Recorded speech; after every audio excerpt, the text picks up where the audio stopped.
Ready to dive into atomic habits? I'm excited to really dig into this one. We've got our notes and highlights ready, and let me tell you, this is not your average self-help fluff. It's the real deal. Mhm. James Clear doesn't just preach about willpower. He breaks down the science of how habits form, which is refreshing. Yeah, and he walks the walk, which always makes a difference. I mean, did you know this whole book is actually rooted in Clear's own experience recovering from a traumatic brain injury? It's an incredible story, actually. He was a college athlete, a baseball player, and suddenly he's having to relearn things most of us take for granted. Walking in a straight line, basic coordination. Wow, I can't even imagine. That kind of puts everyday challenges into perspective. Right. And think about the mental toughness it took to not just recover, but to eventually get back to playing baseball competitively. That's where his whole thing about the power of tiny gains comes in, right? Exactly. That's the foundation of the entire book. Hmm. It's not about these radical overnight transformations that are never going to last. It's about those small, consistent actions done day after day that add up to incredible results over time. It's like that saying, Rome wasn't built in a day, but we so often forget that. We want the instant gratification, the quick fix. We're wired for it, but the truth is, real change takes time. Clear uses a great analogy in the book. Imagine a plane taking off. Ooh, I like analogies. Lay it on me. So a tiny shift in direction at takeoff, I'm talking a matter of degrees, can lead to that plane landing in a totally different country, thousands of miles away from where it would gone otherwise. Oh, okay, I see where you're going with this. It's the butterfly effect applied to self-improvement. Exactly. And it applies to every area of life.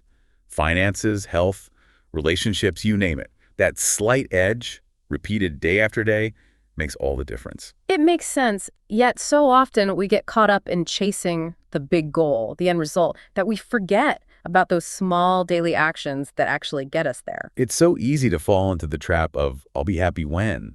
When I hit this number, when I get that promotion, when I finally achieve this big, hairy goal. And then even when we get there, it's on to the next thing, never really taking the time to savor the win. And that's what Clear argues that goal setting can actually be a trap sometimes. It sounds kind of counterintuitive, but he makes a good case. So he's not saying don't set goals, but there's more to the story, right? Right. He lays out three main problems with only focusing on goals. First, winners and losers often have the same goals. It's not the goal itself that determines success. It's the system you have for achieving it. That's a good point. It's like that whole everyone wants to go to heaven, but nobody wants to die kind of thing. Exactly. You can wish and hope and dream all you want, but without a system, without those daily habits that move you closer to your goal, it's just not going to happen. So what are the other pitfalls of getting too fixated on the goalposts? Problem number 2 is that goals are laser focused on the result, but systems are about the process. It's those daily habits, the routines, the systems you build that ultimately get you where you want to go. So it's like saying, I want to write a novel versus I'm going to write for 30 minutes every morning no matter what. One's a wish, the other's a plan. Exactly. And finally, and this one's huge, goals can actually restrict your happiness. Wait, really? How so? Think about it. If you're always chasing the next big thing, you never allow yourself to enjoy the journey. You're constantly putting off your happiness until you reach that next milestone, and it becomes this never-ending cycle. So how do we shift gears then? Instead of getting stuck in that goal-obsessed cycle, how do we actually build a system for creating better habits? I'm seeing all these notes about a cue, craving, response, reward cycle. It sounds kind of familiar, like Psych 101 or something. Psychology 101 for a reason, right? It works. But what I found so interesting was how Clear ties this whole cycle back to, well, our prehistoric ancestors, which... You know I love a good evolutionary angle. Right. So think about it. Our brains are still hardwired to seek out those rewards that were like essential for survival back then. Food, water, safety, those things triggered a rush of dopamine telling our ancestors, do that again. Good for you. And today, those dopamine hits come from things like, what, a mountain of likes on that post you just made, snagging a deal on something you've had your eye on, nailing a presentation at work. Exactly. The world around us has changed, obviously. But our brains, not so much. Not at that deep chemical level, anyway. So we're still walking around with those caveman brains in our fancy modern skulls. Pretty much. And that's why we're still so vulnerable to those cravings for sugary, fatty foods. There were scarce resources back then, so our brains are like, calorie jackpot, get it while you can. Makes sense. We haven't quite caught up to the realities of endless buffets and vending machines. So how do we work with this ancient wiring then, instead of constantly feeling like we're fighting against it? Well, that's where Clear's 4 laws of behavior change come into play. Hmm. Each stage in that cycle we talked about, that cue, craving, response, reward loop, it has a corresponding strategy we can use. I am ready to be strategic. Hit me with it. All right, so first up, the cue. You want to make it obvious, like painfully obvious. Don't even try to rely on willpower alone because, let's be real, willpower's got a limited battery life. Want to drink more water? Put a giant water bottle on your desk where you literally can't miss it. Okay, make it obvious. Right. Got it. What about cravings, though? We were just talking about how strong those can be, especially with those caveman brains of ours. Yep. Got to outsmart those cravings. Make it attractive. Find a way to pair something you actually want to do with something you know you need to do.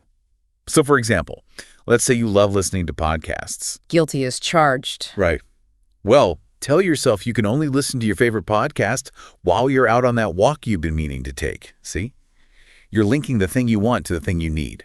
I like it. Sneak attack those good habits right in there.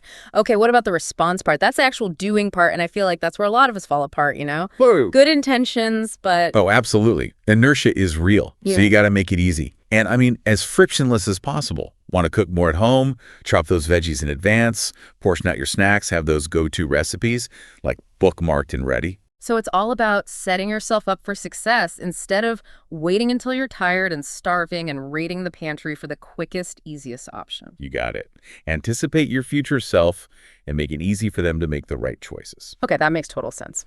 Now, for the reward part, gotta have a little something to look forward to, right? This is key. Make it satisfying. This is what reinforces that habit loop. Track your spending all week, resisted those impulse purchases. Boom. Transfer the exact amount you would have spent into a savings account or toward a goal you're saving for as a little reward. Okay, I am really digging this system. It takes those kind of vague ideas about habit building and makes them super concrete and actionable.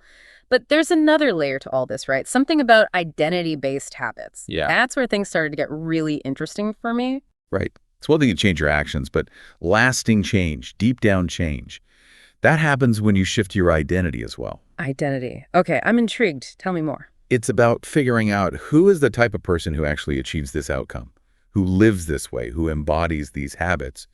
And then you start aligning your actions with that ideal version of yourself. So it's not just about like forcing myself to drag myself to the gym 5 days a week. It's about deciding I'm the type of person who prioritizes taking care of their physical health. Exactly. And look, if your core identity is I'm someone who values their health, well, then you're much more likely to make choices that support that belief.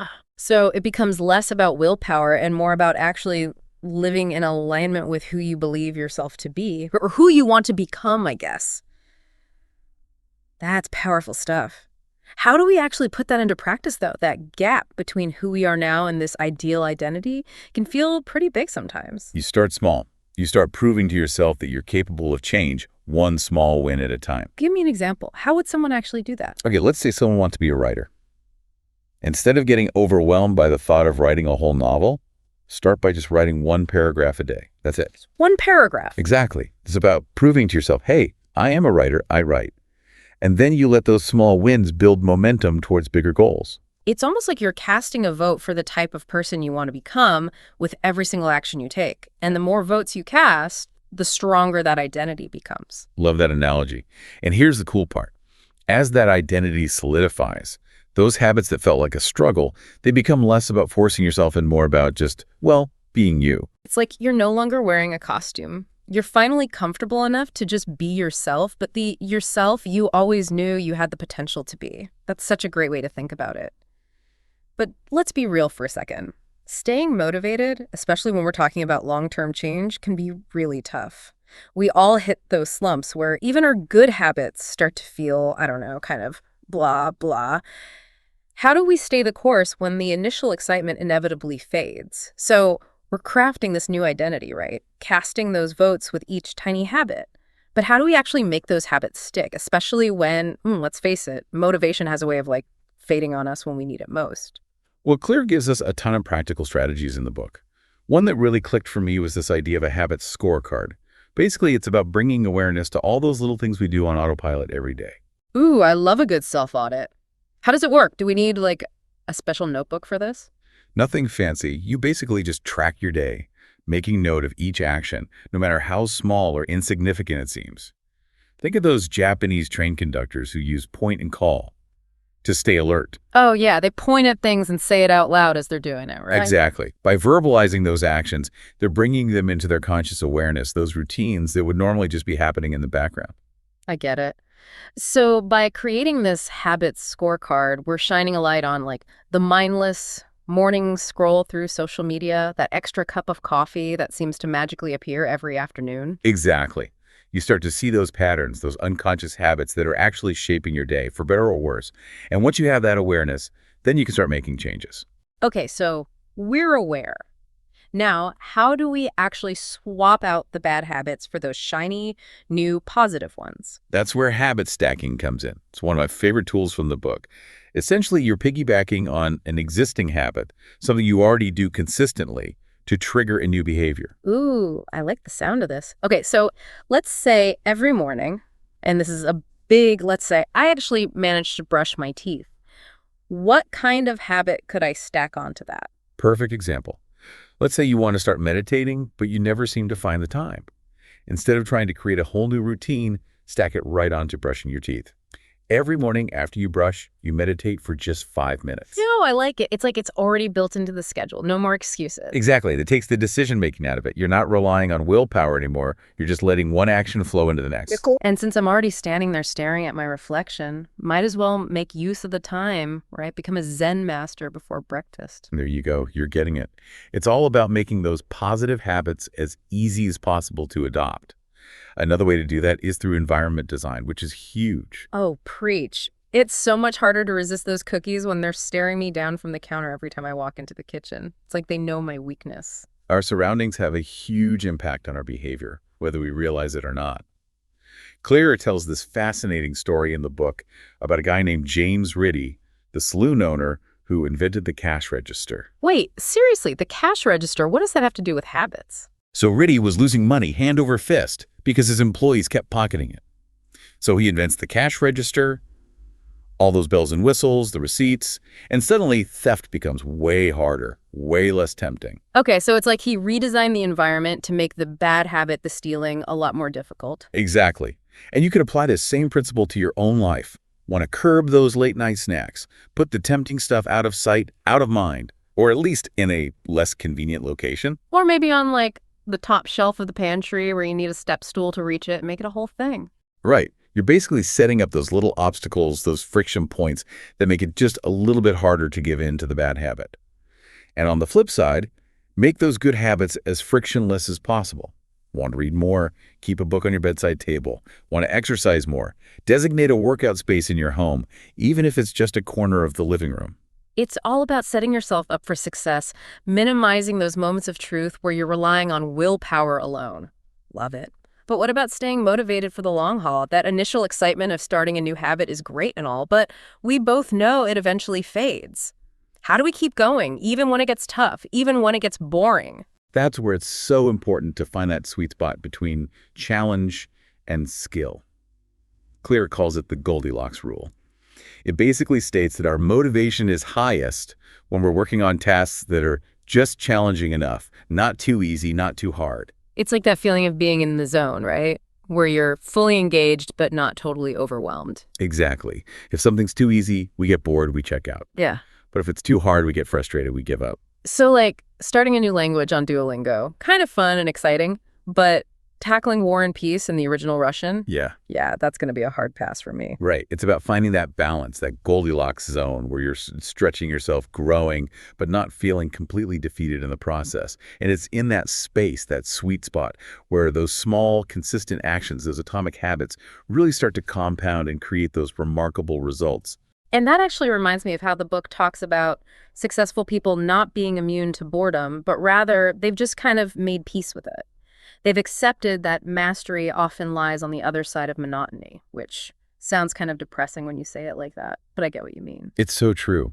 And Clear puts it beautifully in the book. He writes, mastery requires practice, but the more you practice something, the more boring it gets. The only way to become excellent is to be endlessly fascinated by doing the same thing over and over. You have to fall in love with boredom. It's such a good reminder. It's not about seeking out constant excitement or novelty. It's about finding satisfaction in the consistency, in the process, in those small daily victories that add up to something much bigger over time. Absolutely.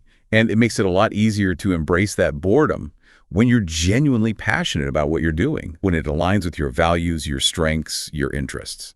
So, if we're going to sum up our deep dive into atomic habits, what are the key takeaways for our listeners? Well, we've covered a lot, but I think the biggest things to remember are to focus on building systems, not just setting goals.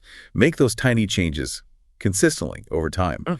Find ways to make those good habits as easy and enjoyable as possible. And remember, every single action you take is a vote for the type of person you want to become. It's about progress, not perfection. Small steps, big results. Couldn't have said it better myself. And as we wrap things up today, I want to leave you with one final thought to ponder. If habits are, as Claire says, the compound interest of self-improvement, what small but mighty habit are you going to start cultivating today?